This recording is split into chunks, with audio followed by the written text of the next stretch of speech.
Olha que legal, em comemoração aos 80 anos da Hora da Criança, que vai se estender até julho de 2024, vai ser realizado hoje, aliás, de hoje a domingo no Teatro Hora da Criança, o espetáculo Timide, peça que integra o repertório da Hora da Criança, que é de autoria do fundador Adroaldo Ribeiro Costa. Adroaldo, que inclusive já foi colaborador do Jornal à Tarde. No palco, 200 crianças para compartilhar as vivências e experiências ao longo deste ano. É sobre o assunto que a gente conversa agora com o superintendente executivo da Hora da Criança, Matheus Russo, conosco aqui no estúdio. Seja bem-vindo. Tudo bom, Matheus? Bom dia. Muito bom dia, tudo bom, Jefferson? Tudo bom, Ernesto? Uma alegria estar aqui com vocês hoje. Prazer todo nosso. E também conosco, de forma remota, o diretor artístico do espetáculo, Guilherme Rander. Olá, Guilherme, bom dia para você também. Olá, gente. Bom dia. Deixa eu primeiro conversar aqui com o Matheus, destacando os 80 anos da Hora da Criança. Qual é o significado desse marco para a instituição, Matheus? Então, Jefferson, esse marco para a instituição e para a Bahia é um marco de excelência no serviço prestado, é um marco de protagonismo das infâncias, porque Adroaldo, o professor Adroaldo, ele viu o que muita gente não consegue ver até hoje, né? A criança de forma como ela é. Então, esse momento de escuta da criança, de perceber a criança enquanto sujeito de direitos e indivíduo, ele traz isso desde a década de 40, e por isso ele cria a Hora da Criança, para provar que a educação pela arte é uma educação promissora, é uma educação libertadora, e que é uma educação lúdica, sobretudo para a criança, que já traz essa ludicidade, que é inata a ela. Então, a Hora da Criança faz 80 anos, sendo uma organização da sociedade civil, passando por todas as dificuldades que passa na questão de pessoal, financeiro, enfim. É um marco importantíssimo e a gente precisa celebrar e comemorar. Por isso, Timide vem aí estreando hoje, mais no sábado e domingo. E um binômio, esse arte e educação, que se tornou uma marca da Hora da Criança, né? Perfeitamente. É um pioneirismo que existe nesse trabalho. A Hora da Criança, pelo que sabemos, é a primeira instituição do país que trabalha arte e educação com criança. Inaugura o teatro infantil no Brasil em 47, com a vinda do escritor Monteiro Lobato, que participa e assiste a primeiro espetáculo, né? Uma opereta. Nunca se viu criança fazer teatro para criança até hoje. Não é comum de se ver. O teatro infantil, ele é feito por adultos. E a Hora da Criança tem esse pioneirismo e mantém essa tradição até hoje. E o Guilherme, que está dirigindo o espetáculo Timide, que entra em cartaz a partir de hoje, lá no Hora da Criança, não é? Até domingo. Qual é a importância dessa produção específica para a comemoração dos 80 anos da Hora da Criança, Guilherme? Minha gente, então, esse espetáculo foi escrito em 57, né? E embora, quando o Adroaldo escreveu ele, a gente tinha números alarmantes de mortalidade infantil. Então, o Adroaldo fez uma peça que refletisse esse momento daquele momento, né? E hoje, infelizmente, ainda sofremos com as questões da saúde da criança. Então, foi um momento estratégico que nós viemos saindo de uma pandemia. Então, tudo isso, não só os transtornos, não só as doenças físicas, quanto as doenças emocionais. Então, nós achamos prudente retomar essa discussão em 2024, 23, 24, comemorando os 80 anos da Hora da Criança. É claro que isso, a gente também hoje percebe que o Timide fala de outras coisas, né? Fala do espaço da criança enquanto sujeito de direito, né? Então, as crianças estão ali, a peça é construída a partir das reivindicações das crianças, né? Eu brinco sempre com isso.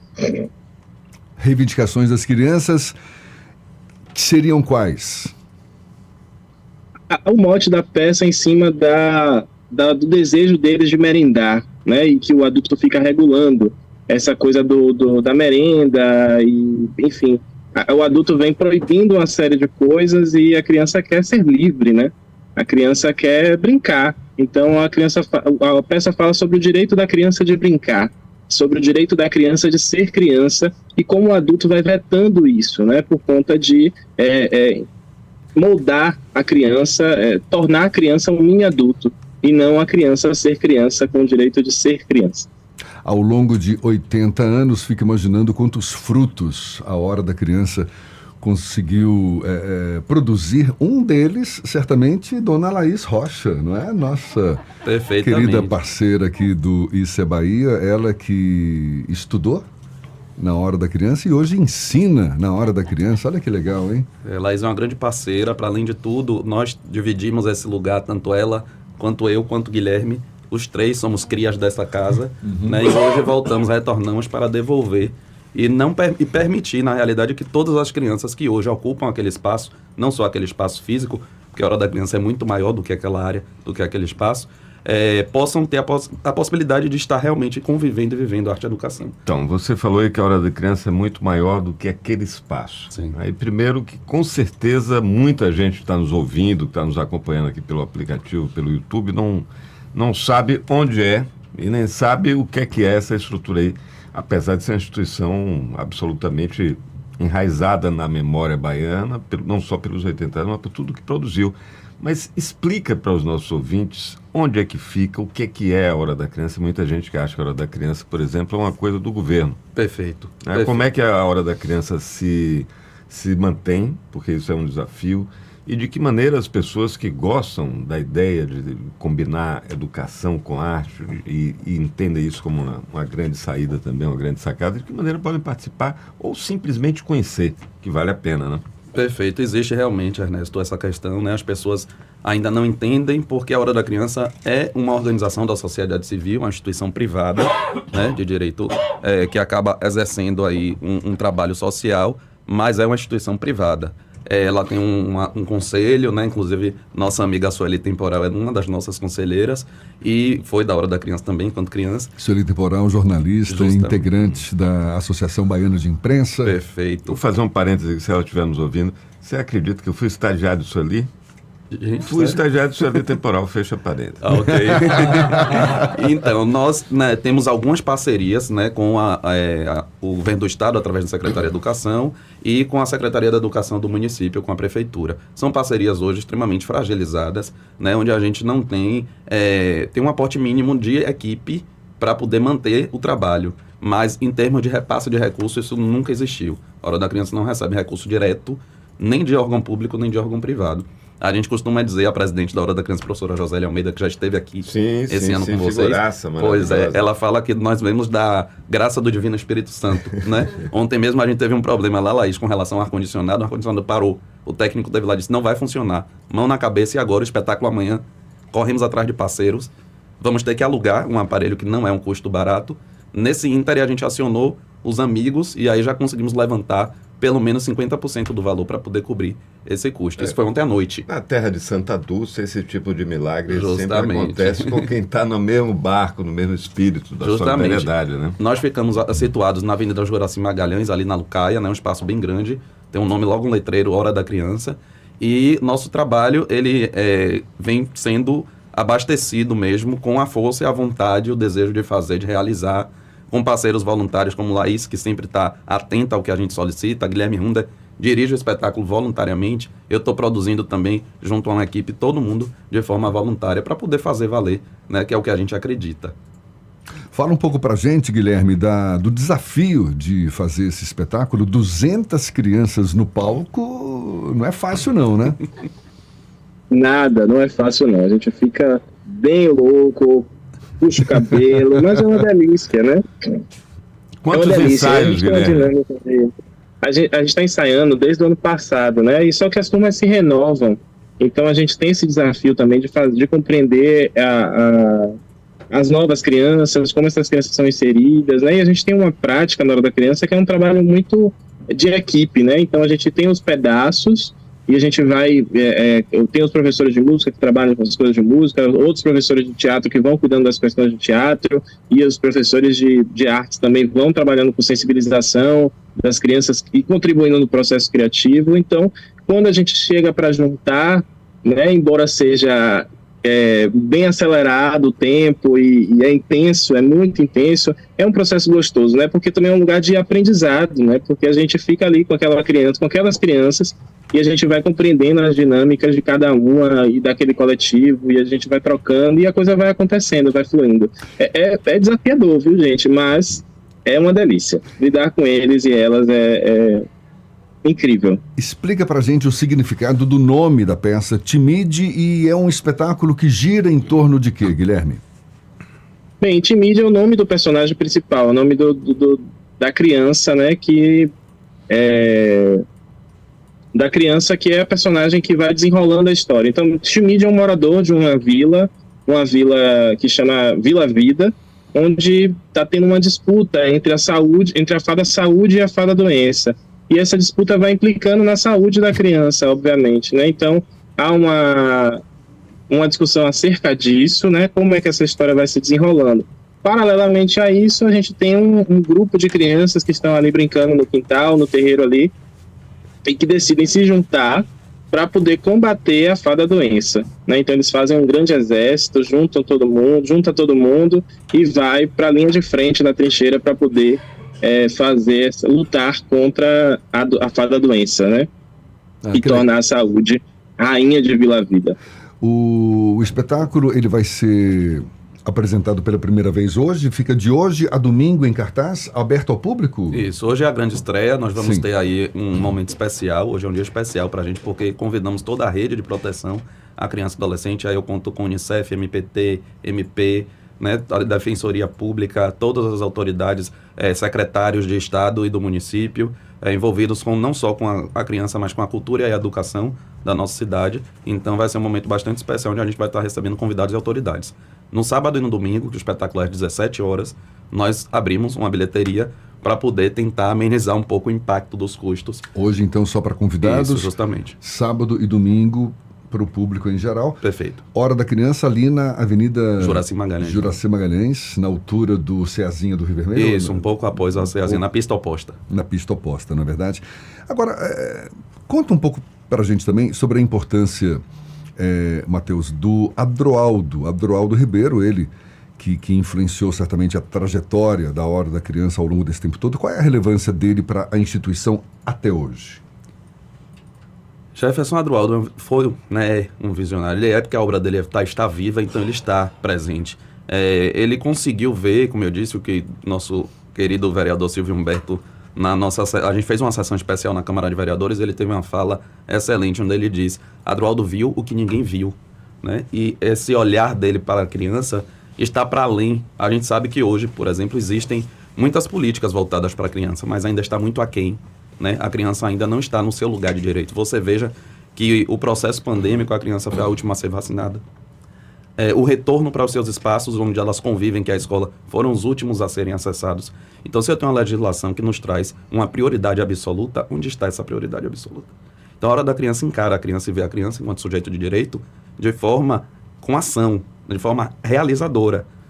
E é por isso que a gente persiste e está aí nesse movimento para poder celebrar mais uma vez esses 80 anos. Ou seja, contribuindo para o fortalecimento da cultura infantil, não é? Justamente, que isso é inato. A criança, se a gente for parar para ver, Adroaldo viu, Jefferson, Ernesto e Laís, o que a criança ele pegou assim, o modelo de educação que está posto, né, que até hoje é um modelo antigo, não é isso, não é por aqui, o caminho não é esse. O caminho é outro, porque a criança é lúdica na sua essência. Então, por que não investir, né, fazer um letramento, uma alfabetização emocional, a priori, e também, obviamente, podem se caminhar juntos o aprendizado, o letramento, mas por que não investir no emocional? Porque isso a criança já traz, já é dela. A criança é imaginativa naturalmente. Então ele viu isso e disse: estou diante de uma ferramenta poderosa e vou criar esse espaço, esse lugar para que a criança se sinta acolhida e, sobretudo, seja realmente um sujeito de direito. Eu já tive a oportunidade de conhecer a Hora da Criança. Uma coisa que me chamou a atenção lá foi a quantidade de pianos.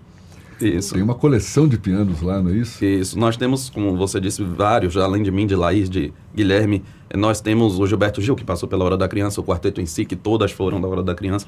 Então, eles também, de alguma forma, temos um dos pianos que você falou, que foi Gil, que nos doou, né, nos enviou, e está lá, né? E o Frank Menezes também, aquele artista, também doou um piano para a gente. Frank Menezes. Isso, justamente. A gente vai recebendo essas doações e estão lá para a gente.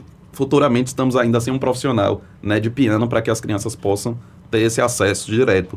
Mas de vez em quando rola da professora Marineide, que é professora de música há muitos anos, foi criança também de lá, e está com eles ali no momento e ensinando e mostrando, mas falta realmente a equipe para a gente poder convergir isso de uma melhor forma. Agora, mantém então a esperança renovada por mais 80 anos de que em algum momento o sistema inclua a experiência da Hora da Criança, para não ser apenas aquele lugar maravilhoso ali na Avenida Juraci Magalhães, mas que isso podia estar disseminado pelas redes municipais de educação, pela própria rede estadual também, que tem um grande número ainda de escolas de Fundamental 2, né? Nós temos também adolescentes até 17, as crianças chegam lá aos 4, 5 anos, ficam conosco até 17. Esperançar é a palavra, né? A gente está nessa lida porque a gente esperança, e Paulo Freire já nos definia esse esperançar, então a gente precisa realmente acreditar, né? Porque são os nossos esforços, sobretudo porque conhecemos o trabalho. Eu acho que se há um investimento interno de pessoas que passaram por aquele processo, é porque compreendem e veem o êxito do processo. O potencial de transformação que está ali dentro. Justamente, né? A crença nisso, e a gente tem certeza de que em algum momento as coisas vão acontecer para a gente poder caminhar melhor. A gente está falando aqui do espetáculo Timide, que vai ser apresentado de hoje a domingo, mas quais são as atividades em geral desenvolvidas na Hora da Criança? A Hora da Criança ela tem um padrão, né, de atividades no sentido da arte. Então, a criança que é matriculada, a matrícula acontece geralmente nos meses de janeiro e fevereiro, final de janeiro, início de fevereiro, e as atividades em março, elas ficam conosco o ano todo. Se for a família quiser, ela chega aos 5, assim como eu, Laís e Guilherme, não saímos ainda, mas assim, ficamos até os 17. Uhum. É um processo de escolarização pela arte, sim. Então, o adolescente já sai de lá pronto para a universidade. Temos vários casos de crianças daquela comunidade do Vale, Nordeste, Santa Cruz, Areal, toda aquela região, que hoje são jovens que saem da Universidade Federal da Bahia, deixam a Hora da Criança, se formam pela UFBA, seja nos cursos de teatro, dança, música, qualquer outro que venha a exercer. Eu sou engenheiro de profissão, mas tenho a arte como fundamento de vida. Então, não é para formar profissionais, nem trazer artistas para a cidade. Mas o ensino fundamental, ele é oferecido também? Não, a Hora da Criança trabalha com arte, teatro, né? Dança, música e artes visuais. E a gente também não entende como um trabalho complementar. A gente entende como um trabalho de importância tão quanto é a escola regular. Então, a criança ela vai para lá no turno oposto ao turno da escola regular. Perfeito. E durante a tarde ou pela manhã, por exemplo, ela tem atividade de teatro, depois atividade de música, depois atividade de dança, depois atividade de artes visuais naquele turno que ela está conosco em alguns dias da semana. E no outro turno ela desenvolve... Na escola regular. A escola regular dela. É o trabalho da educação integral, como Anísio também bebeu na fonte da presidente da Hora da Criança, Josélia. Ela sempre diz, Anísio viu a educação integral, né, trouxe a educação integral, mas ele deu uma pescada antes na Hora da Criança, porque é, de fato, o trabalho da educação integral. Puxando a brasa um pouquinho para a nossa sardinha, claro que a Hora da Criança tem uma ligação desde o início, praticamente desde o início com o rádio, né? Sim, sim. Do Adroaldo Ribeiro Costa, o próprio Adroaldo Ribeiro Costa, um colega também.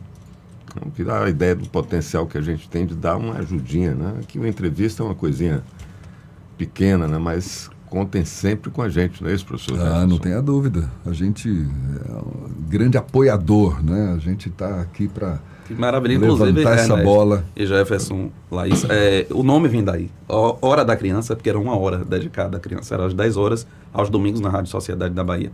Então, esse nome é por conta dessa hora. Olha que legal, que era dedicada à criança, no programa de rádio. Ficou 30 anos na rádio ininterruptos, né? Foram 30 anos de rádio. Imagine o que é isso naquela época. E esse programa, ele era tão assistido, né? Tinha uma audiência tão grande, que ele chega a Iambupe, Joca, presidente da Hora da Criança, esteve aqui, Josélia, ela conheceu a Hora da Criança através do programa de rádio. As ondas da rádio chegaram em Iambupe, fez ela se deslocar de lá e construir essa história de vida junto à Hora da Criança. Imagine o poder disso. Pois é, Matheus era para ter saído de lá aos 17 anos de idade, está até hoje, então, sinal que a experiência não tem conta a idade, boa. Mentira. 36, dos 36, 34 eu estou na Hora da Criança. Eu cheguei aos 2, fui criança, depois estagiário, professor, assessor da presidente, hoje estou na superintendência. Laís, que só tem 18 anos. Pois é. Né? Ainda é uma criança na Hora da Criança. Mas quando está lá conosco, é a mais criança de todas. É a mais criança, né? Se diverte. Matheus, parabéns, muito legal. Matheus Russo, superintendente executivo da Hora da Criança. A gente deseja muito sucesso e mais 80 anos ainda aí pela frente, certamente. Muito obrigado, conte sempre com a gente. Eu que agradeço bastante, Jefferson, Ernesto, Laís. Hoje é dia de celebrar. Então, mais uma vez, um convite aí aos ouvintes.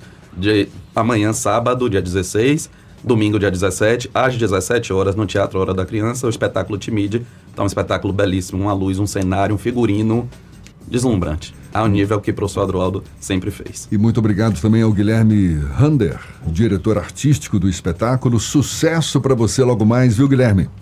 Obrigado, gente. Obrigado. Fica aí o convite, né? Acho que a gente está preparando um espetáculo bem bonito para comemorar os 80 anos da nossa casa. Maravilha. Parabéns mais uma vez. Sucesso. Agora, 7h51 na Tarde FM.